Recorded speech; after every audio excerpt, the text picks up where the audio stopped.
नमस्कार दोस्तों, स्वागत है आप सभी का आपके अपने YouTube channel S1 coaching centre में। फ्रेंड्स, आज के वीडियो में हम लोग एक बार फिर से रेलवे SI में पूछे गए जीके के 50 क्वेश्चंस का डिटेल सॉल्यूशन करने जा रहे हैं, ठीक है। जिसमें आज के वीडियो में हम लोग 10 जनवरी 2019 शिफ्ट 2 के क्वेश्चंस को देखेंगे, ठीक है। बाकी शिफ्ट के वीडियो जिसे नहीं देखें वो ऊपर के आई बटन या फिर चैनल के प्ले लिस्ट में जाकर के देख सकते हैं, ठीक है।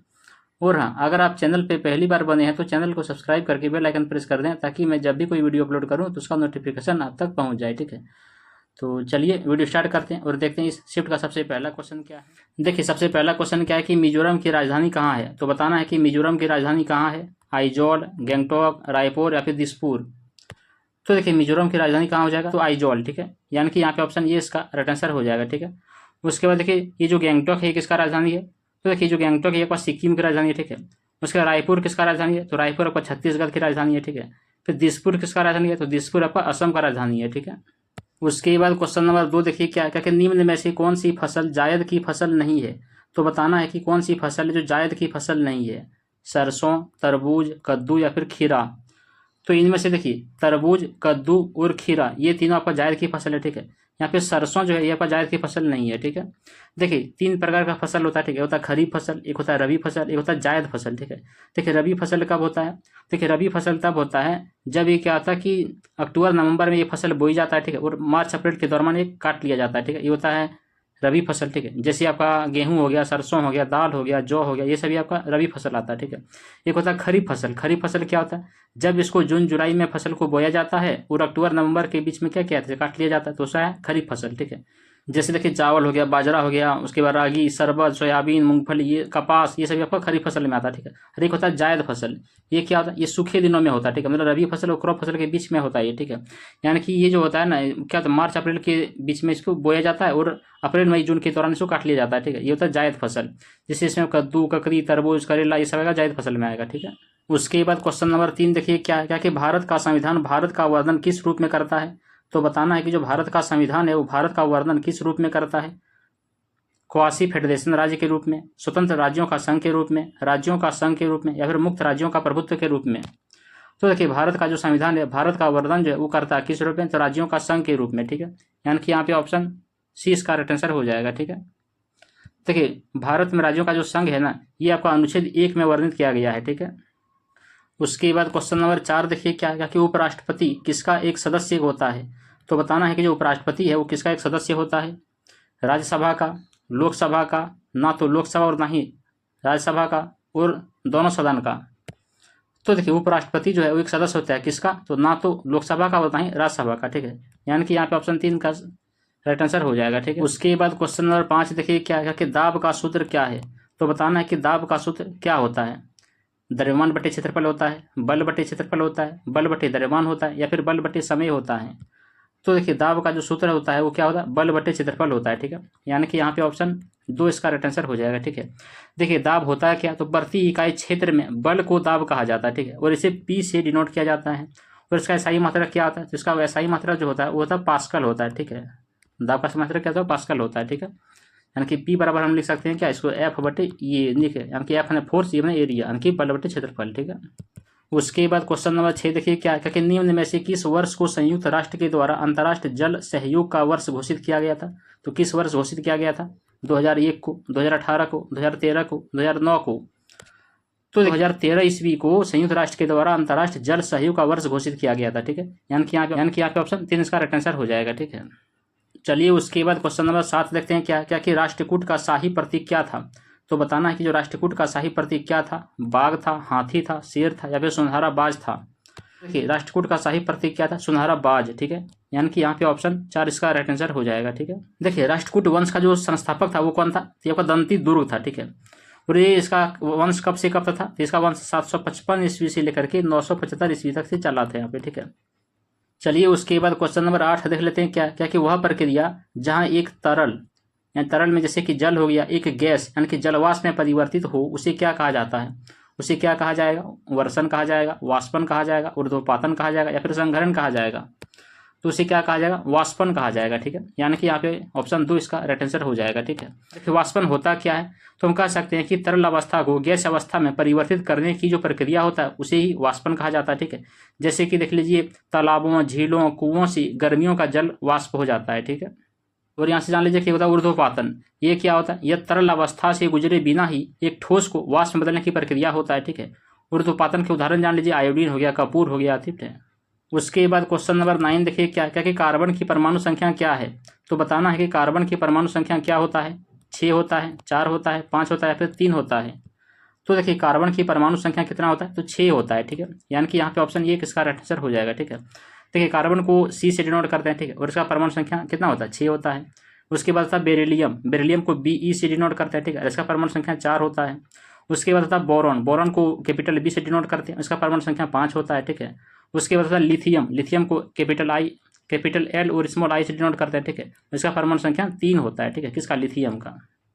उसके बाद क्वेश्चन नंबर 10 देखिए क्या क्या, स्वतंत्रता मेरा जन्मसिद्ध अधिकार है और मेरे पास यह होगा का नारा किसने दिया था, किसने दिया था, बाल गंगाधर तिलक ने, भगत सिंह ने, सुभाष चंद्र बोस ने या फिर जवाहरलाल नेहरू ने। तो देखिए स्वतंत्रता मेरा जन्मसिद्ध अधिकार है और मेरे पास यह होगा, यह नारा दिया था किसने, तो बाल गंगाधर तिलक ने। ठीक है, यानी कि यहाँ पे ऑप्शन ये किसका राइट आंसर हो जाएगा। ठीक है, उसके जान लीजिए कि तुम मुझे खून दो मैं तुम्हें आज़ादी दूंगा, किसने दिया था, तो ये आपका सुभाष चंद्र बोस ने ये नारा दिया था। ठीक है, उसके बाद था कि अपने आलस्य को दूर करें, ये नारा किसने दिया था, तो जवाहरलाल नेहरू ने दिया था। ठीक है, उसके बाद ये था कि इंकलाब जिंदाबाद, तो इंकलाब जिंदाबाद का नारा किसने दिया था, तो भगत सिंह ने दिया था। ठीक है, चलिए उसके बाद क्वेश्चन नंबर 11 देख लेते हैं क्या है, क्या कि निम्न में से कौन सा स्मारक शाहजहां के द्वारा नहीं बनाया गया है। तो बताना है कि इनमें से कौन सा ऐसा स्मारक है जो शाहजहां के द्वारा नहीं बनाया गया था। तो सबसे पहले पे जान लीजिए ताजमहल तो शाहजहां ने ही बनवाया था। ठीक है, मयूर सिंहासन भी शाहजहां ने बनवाया था, लाल किला भी शाहजहां ने बनवाया था, लेकिन पंचमहल जो है आपका शाहजहां ने नहीं बनवाया था। ठीक है, तो पंचमहल किसने बनवाया था, देखिए पंचमहल आपका अकबर ने बनवाया था। ठीक है, और कहाँ पर बनवाया था, तो फतेहपुर सीकरी में बनवाया था। ठीक है फ्रेंड्स, अगर वीडियो पसंद आ रहा हो तो उसको लाइक करें और दोस्तों के पास भी शेयर कर दें। ठीक है, चलिए उसके बाद क्वेश्चन नंबर 12 देख लेते हैं क्या क्या कि जवाहरलाल नेहरू की मृत्यु पर तुरंत भारत के अंतरिम प्रधानमंत्री के रूप में किसने कार्य किया। तो किसने कार्य किया था, इंदिरा गांधी ने, टी कृष्णमाचारी ने या फिर लाल बहादुर शास्त्री ने या फिर गुलजारी लाल नंदा ने। तो देखिए जवाहरलाल ने मृत्यु के तुरंत बाद जो भारत के अंतरिम प्रधानमंत्री के रूप में कार्य किया था, किसने किया था, गुलजारी लाल नंदा ने। ठीक है, यानी कि यहाँ पे ऑप्शन 4 इसका राइट आंसर हो जाएगा। ठीक है, देखिए गुलजारी लाल नंदा जो है वो 13 दिन के लिए 2 बार भारत के अंतरिम प्रधानमंत्री बने थे। ठीक है, एक बार बने थे कब, 1964 ईस्वी को। ठीक है, प्रधानमंत्री जवाहरलाल नेहरू की मृत्यु के तुरंत बाद। ठीक है, और उसके बाद दूसरी बार बना था कब, 1966 ईस्वी में। ठीक है, कब, जब प्रधानमंत्री लाल बहादुर शास्त्री की मृत्यु के बाद। ठीक है, और उसके बाद जान लीजिए कि 1997 ईस्वी में भारत का रत्न, जान लीजिए कि 1997 ईस्वी में भारत रत्न पुरस्कार से भी सम्मानित किया गया था, किनको, गुलजारी लाल नंदा जी को। ठीक है, उसके बाद क्वेश्चन नंबर 13 देख लीजिए क्या है, क्या कि निम्न में से किस टीम के साथ भारतीय क्रिकेट टीम ने अपना पहला ओडीआई खेला था। तो बताना है कि किस टीम के साथ भारत ने सबसे पहला ओडीआई क्रिकेट टीम खेला था। तो बताना कि भारतीय क्रिकेट टीम ने अपना पहला ओडीआई किस टीम के साथ खेला था, दक्षिण अफ्रीका के साथ, इंग्लैंड के साथ, ऑस्ट्रेलिया के साथ या फिर वेस्ट इंडीज के साथ। तो देखिए भारतीय क्रिकेट टीम ने सबसे पहला ओडीआई जो है जिस टीम के साथ खेला था उसका नाम क्या था, इंग्लैंड था। ठीक है, यानी कि यहाँ पे ऑप्शन 2 इसका राइट आंसर हो जाएगा। ठीक है, ये कब खेला था, 13 जुलाई 1974 ईस्वी को खेला गया था। ठीक है, कहाँ पर, तो इंग्लैंड के लीड्स में खेला गया था। ठीक है, इसमें जो भारतीय टीम का जो नेतृत्व कर रहा था वो कौन कर रहे थे, तो अजीत वाडेकर ने कर रहे थे। ठीक है, उससे जान लीजिए कि भारत जो है 4 विकेट से इंग्लैंड से हार गया था इस मैच में। ठीक है, उसके बाद माइकल डेनिस इंग्लैंड टीम के कप्तान थे इसमें। ठीक है, उसके बाद क्वेश्चन नंबर 14 देख लीजिए क्या है, क्या कि निम्न में से किसमें एसिटिक अम्ल पाया जाता है। तो बताना है कि इनमें से किसमें एसिटिक अम्ल पाया जाता है, संतरा में, नींबू में, सिरका में या फिर इमली में। तो देखिए एसिटिक अम्ल पाया जाता है किसमें, सिरका में। ठीक है, यानी कि यहाँ पे ऑप्शन 3 इसका राइट आंसर हो जाएगा। ठीक है, देखिए टार्टरिक अम्ल जो है किसमें पाया जाता है, अंगूर, इमली, ये सब में टार्टरिक अम्ल पाया जाता है। ठीक है, एक होता है दही, तो दही में लैक्टिक अम्ल पाया जाता है। उसका देखिए फॉर्मिक अम्ल, तो फॉर्मिक अम्ल किसमें पाया जाता है, तो मधुमक्खियों और लाल चींटियों के डंक में पाया जाता है फॉर्मिक अम्ल। ठीक है, उसका जान लीजिए कि HCl, तो HCl कहाँ पाया जाता है, तो मानव का जो पेट होता है वहाँ पर HCl पाया जाता है। ठीक है, उसके बाद देखते हैं टमाटर, तो टमाटर में कौन सा अम्ल पाया जाता है, तो टमाटर में आपका ऑक्जेलिक अम्ल पाया जाता है। ठीक है, उसके बाद जान लीजिए कि नारंगी हो गया, नींबू हो गया, आंवला हो गया, ये सभी में साइट्रिक अम्ल या फिर एस्कॉर्बिक अम्ल पाया जाता है। ठीक है, एक होता है सिरका, सिरका में सिरका अम्ल ही पाया जाता है। ठीक है, चलिए उसके बाद क्वेश्चन नंबर 15 देख लेते हैं क्या है, क्या कि वारली लोक चित्रकला भारत के किस राज्य में स्थित है। तो बताना है कि जो वारली लोक चित्रकला है वो भारत के किस राज्य में स्थित है, उत्तर प्रदेश में, तमिलनाडु में, झारखंड में या फिर महाराष्ट्र में। तो देखिए वारली लोक चित्रकला जो है ये आपका महाराष्ट्र राज्य से संबंधित है, ठीक है। यानी कि यहाँ पे ऑप्शन 4 इसका राइट आंसर हो जाएगा, ठीक है। उसके जान लीजिए कि सांची, लघु कला ये सब आपका उत्तर प्रदेश से संबंधित है, ठीक है। उसके बाद तमिलनाडु से ही जान लीजिए कि तंजोर हो गया, उसके बाद मीका चित्रकला हो गया, ये सब आपका तमिलनाडु से संबंधित है, ठीक है।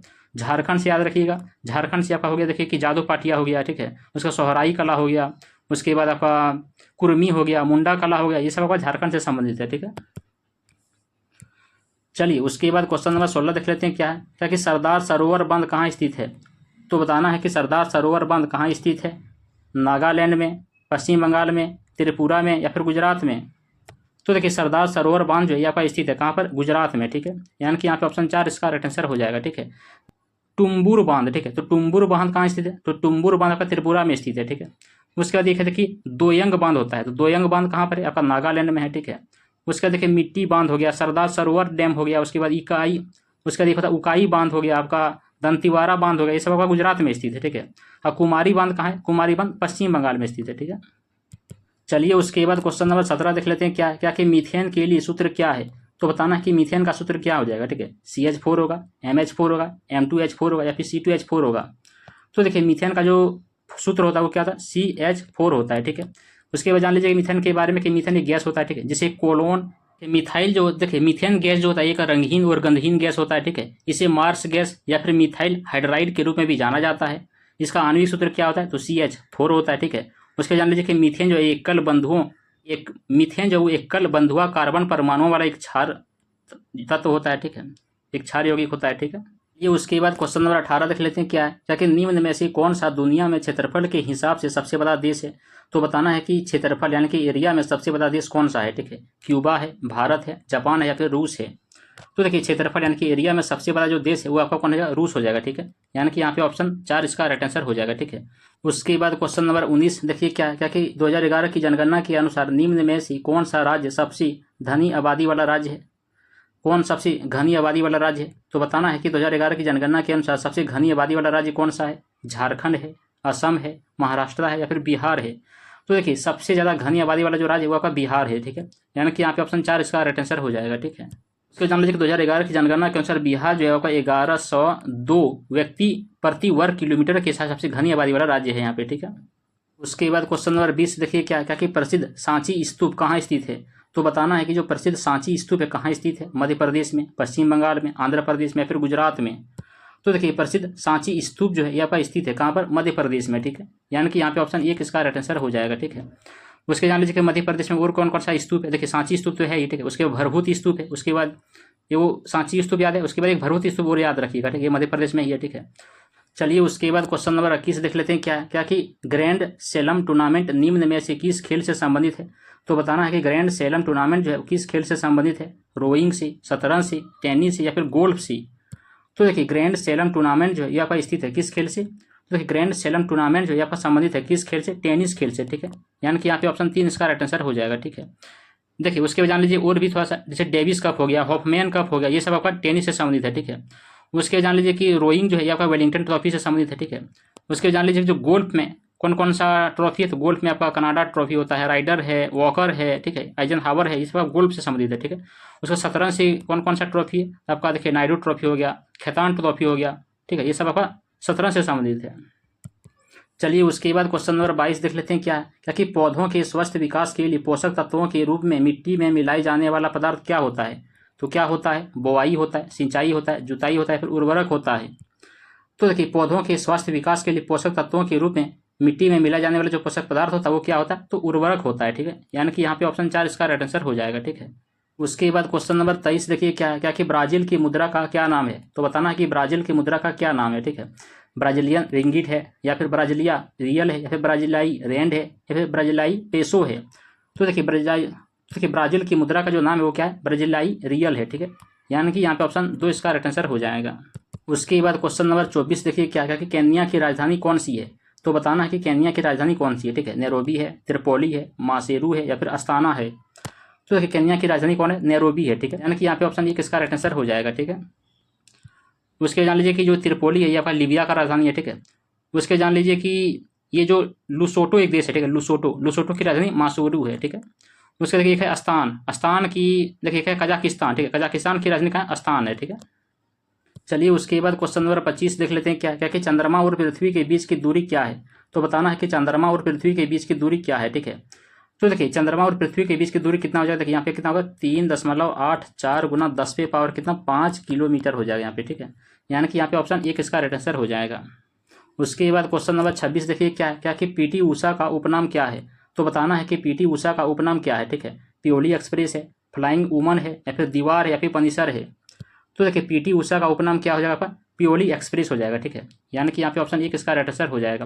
देखिए सुनील गावस्कर एक है, ठीक है। तो सुनील गावस्कर का उपनाम क्या होता है, तो लिटिल मास्टर के नाम से जाना जाता है, ठीक है। उसके कपिल देव को हरियाणा हरिकेन के नाम से जाना जाता है, ठीक है। उसका देखिए राहुल द्रविड़, तो राहुल द्रविड़ के बारे में याद रखिएगा, दीवार, मिस्टर डिपेंडेबल, ठीक है। ये सब आपका राहुल द्रविड़ का उपनाम है। उसका पीटी ऊषा का प्योली एक्सप्रेस तो है, एक और है, क्या है, गोल्डन गर्ल भी है, ठीक है। उसका मिल्खा सिंह का उपनाम क्या है, तो द फ्लाइंग सिख है।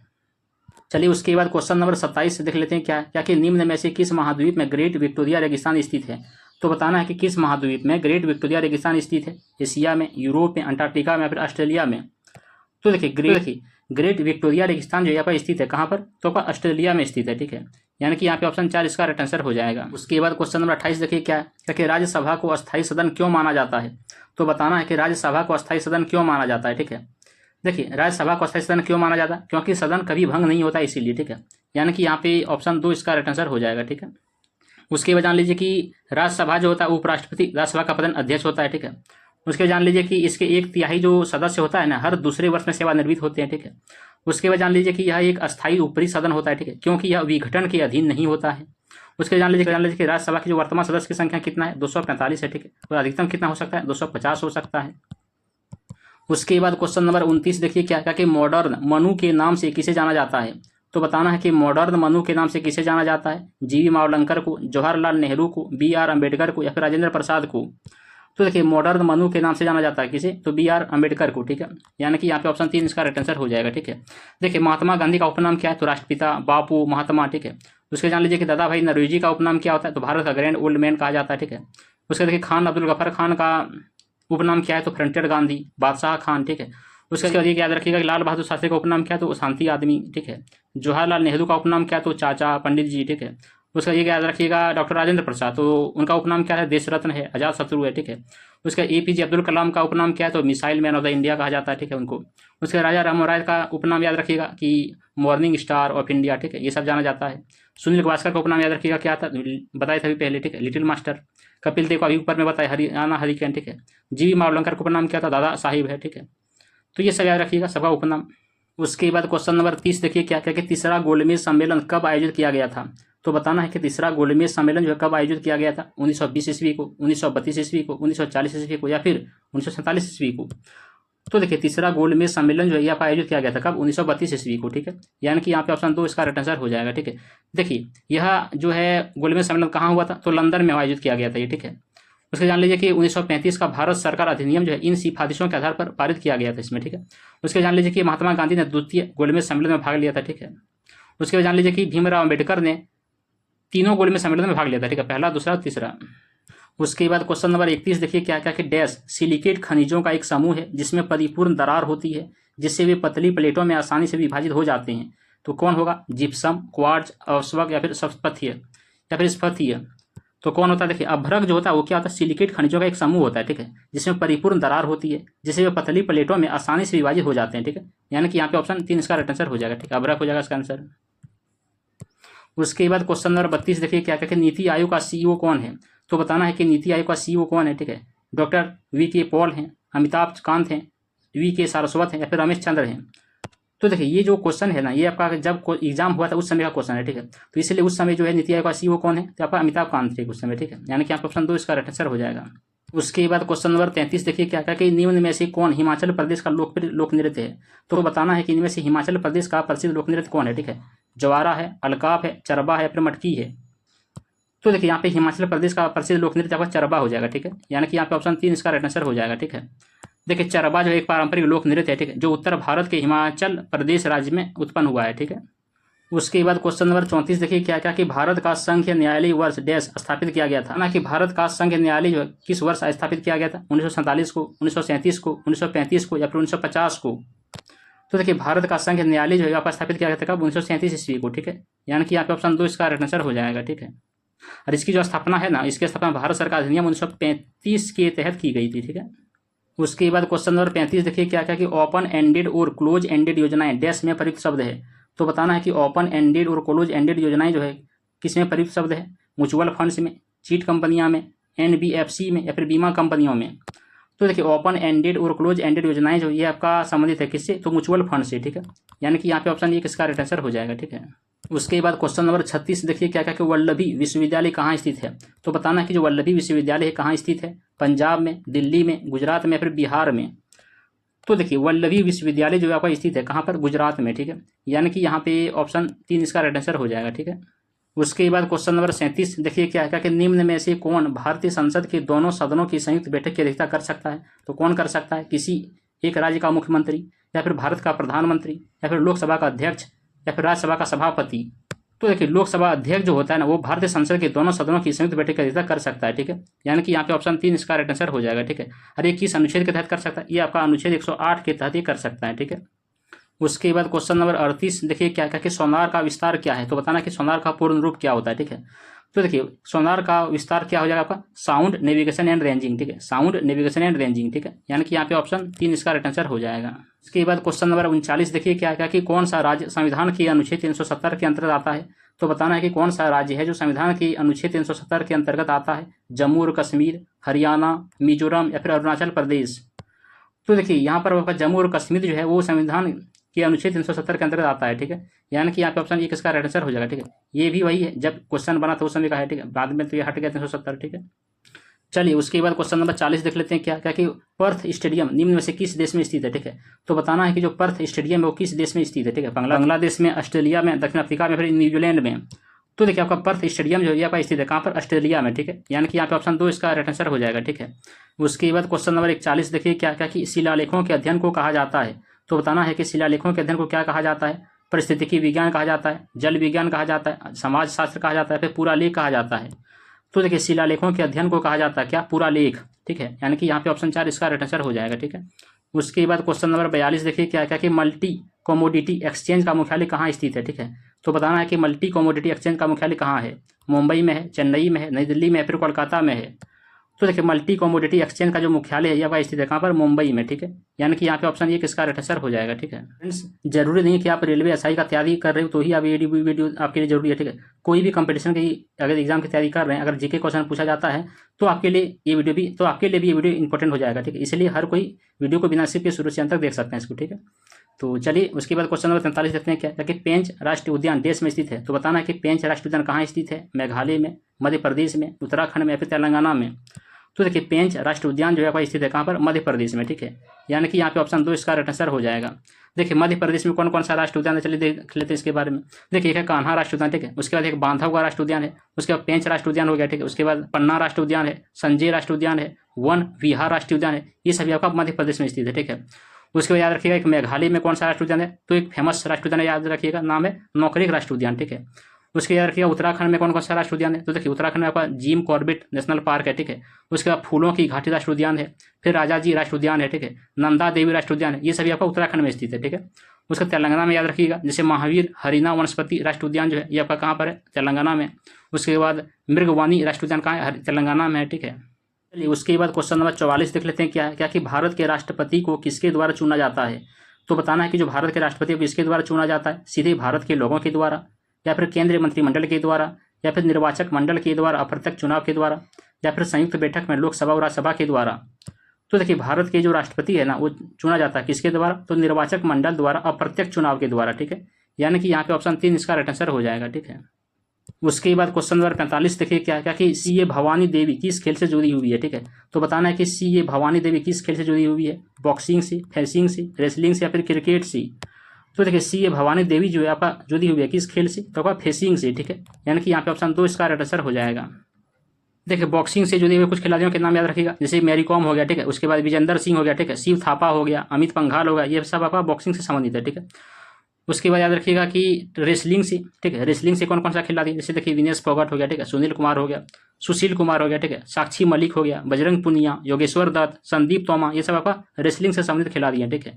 क्रिकेट से याद रखिएगा कुछ फेमस, जैसे रविशंकर शास्त्री, महेंद्र सिंह धोनी, विराट कोहली, युवराज सिंह, रविंद्र जडेजा, सौरभ गांगुली, ठीक है, ये सब आपका संबंधित है किससे, क्रिकेट से, ठीक है, रोहित शर्मा। उसके बाद क्वेश्चन नंबर 46 देखिए क्या कि राज्यसभा के सदस्य कितने समय के लिए चुने जाते हैं। तो बताना है कि राज्यसभा के सदस्य कितने समय के लिए चुने जाते हैं, 1 साल के लिए, 5 साल के लिए, 6 साल के लिए या फिर 4 वर्ष के लिए। तो देखिए राज्यसभा के सदस्य जो है वो चुने जाते हैं कितने साल के लिए, तो 6 वर्ष के लिए, ठीक है, यानी कि यहाँ पे ऑप्शन 3 इसका राइट आंसर हो जाएगा, ठीक है। उसके बाद याद रखिए कि राज्यसभा में अधिकतम सदस्य की संख्या कितना हो सकता है, 250, ठीक है। उसके बाद वर्तमान में कितना है, तो 245 है, ठीक है। उसके याद रखिएगा कि इसका जो यह एक अस्थायी सदस्य होता है, ठीक है। उसके बाद याद रखिए कि यह एक अस्थायी सदन होता है, ठीक है, इसका विघटन नहीं किया जा सकता है, ठीक है। उसके जान लीजिए कि इसका जो सदस्य होता है 1/3 सदस्य हर दूसरे वर्ष में सेवानिवृत्त होते रहते हैं इसमें, ठीक है। उसके बाद क्वेश्चन नंबर 47 देखिए क्या कि लोसार त्यौहार निम्न में से किस धर्म के द्वारा मनाया जाता है, ठीक है। तो बताना कि जो लोसार त्यौहार है वो आपका किस धर्म के लिए मनाया जाता है, सिख धर्म के लिए, बुद्ध धर्म के लिए, जैन धर्म के लिए, फिर हिंदू धर्म के लिए। तो देखिए लोसार त्यौहार जो है ये आपका मनाया जाता है किस धर्म के लिए, बुद्ध धर्म के लिए, ठीक है, यानी कि यहाँ पे ऑप्शन 2 इसका राइट आंसर हो जाएगा, ठीक है। देखिए उसके बाद याद रखिएगा कि उसके बाद जैन धर्म के लिए कुछ याद रखिएगा, जैसे कि आपका महावीर जयंती ये आपका जैन धर्म में माना जाता है। सिख धर्म के लिए याद रखिएगा कि बैसाखी, मगही, ठीक है। हिंदू धर्म में याद रखिएगा कि मकर संक्रांति हो गया, दशहरा हो गया, गणेश चतुर्थी हो गया, ठीक है, ये सब त्यौहार है हिंदू धर्म के लिए। उसके बाद क्वेश्चन नंबर 48 देखिए क्या कि वह प्रक्रिया जिसके द्वारा हरे पौधे सूर्य के प्रकाश और क्लोरोफिल की उपस्थिति में कार्बन डाइऑक्साइड और पानी से अपना भोजन बनाते हैं उन्हें डैश कहा जाता है, क्या कहा जाता है, वायु श्वसन, वाष्पोत्सर्जन, प्रकाश संश्लेषण या फिर श्वसन। तो उन्हें क्या कहा जाएगा, तो प्रकाश संश्लेषण कहा जाएगा, ठीक है, यानी कि यहाँ पे ऑप्शन 3 इसका राइट आंसर हो जाएगा, ठीक है। उसके बाद क्वेश्चन नंबर 49 देखिए क्या कि फोर्ब्स की 2018 की सर्वाधिक कमाई करने वाली महिला एथलीटों की सूची में यहाँ पर कौन है, तो कौन है, सेरेना विलियम्स है, वीनस विलियम्स है, पीवी सिंधु है या फिर कैरोलिन वेंजुनजाकी है।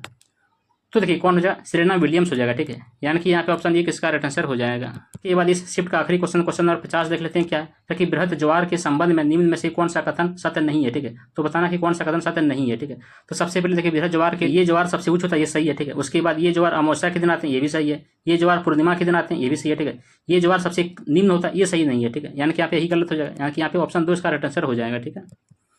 तो बस इतना ही था, ठीक है। आई होप वीडियो पसंद आया होगा, अगर पसंद आया तो उसको लाइक करें, दोस्तों के पास भी शेयर कर दें, ठीक है। तो चलिए मिलते हैं अगली वीडियो में एक अगली शिफ्ट के टॉपिक को लेकर के, तब तक के लिए धन्यवाद, जय हिंद।